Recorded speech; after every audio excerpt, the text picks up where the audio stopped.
दोस्तों, अगर आपने भी मेरी फसल मेरा ब्यौरा पे अपनी फसल ऑनलाइन की थी और अब आपकी फसल कट या पक कर तैयार है और अब आप बेचना चाहते हैं, तो मैं बताना चाहूँगा आपको कि अगर आपने सरसों की फसल मेरी फसल मेरा ब्यौरा पे ऑनलाइन की थी, तो उसका आपको सरकारी रेट 6,000 रुपये प्रति क्विंटल का मिलने वाला है।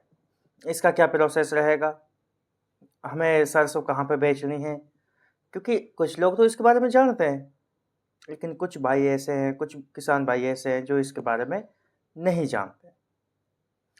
तो मैं आपको सिंपली वर्डों में बताना चाहूँगा कि देखिए, आपने जब ऑनलाइन की थी फसल या फिर कराई थी या फिर की थी, तो उस टाइम पे आपने आड़ती चुना होगा और मंडी भी चुनी होगी और साथ में आड़ती चुना होगा।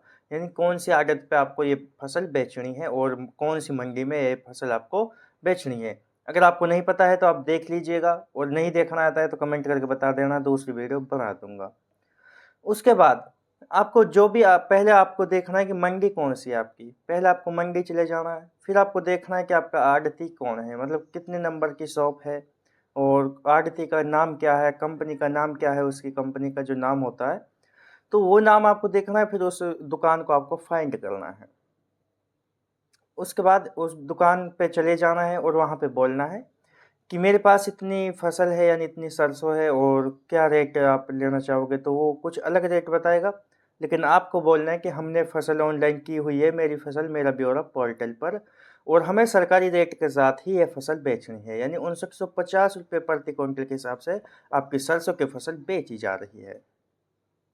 तो इतना काम आपको करना है और आपकी जो फसल है वो आपका आढ़ती खरीद लेगा, क्योंकि आपने उसी को ऑनलाइन पोर्टल पे चढ़ाया हुआ था और वो आपकी फसल खरीद लेगा और आपके जो पैसे हैं वो आढ़ती आपको नहीं देगा।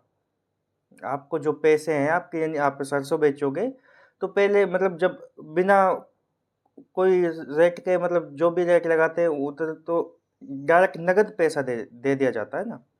बट यहाँ पे ऐसा नहीं होगा। यहाँ पे क्या होगा, यहाँ पे आप फसल बेचोगे, आपने जो अकाउंट दिया हुआ है मेरी फसल मेरा ब्यौरा पोर्टल पर, उसी अकाउंट में आपके पैसे डाले जाएंगे। मतलब आड़ती के लिए आपको सरसों दे के आनी है, वो आपकी फसल को ऑनलाइन चढ़ा देगा कि हाँ इतनी फसल की खरीदारी हुई है, वो क्योंकि सरकारी खाते में वो फसल चढ़ जाएगी। तो फिर उसके बाद सरकारी खाते से आपके खाते में पैसे डाल दिए जाएंगे।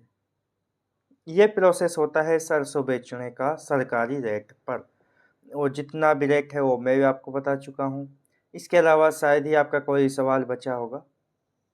अगर आपका फिर भी कोई सवाल बचा है तो आप कमेंट करके पूछ सकते हैं, क्योंकि मैं आपका कमेंट का जल्द से जल्द जवाब देने की भी कोशिश करूँगा। सो मिलते हैं अगले वीडियो के साथ। जय हिंद, जय भारत।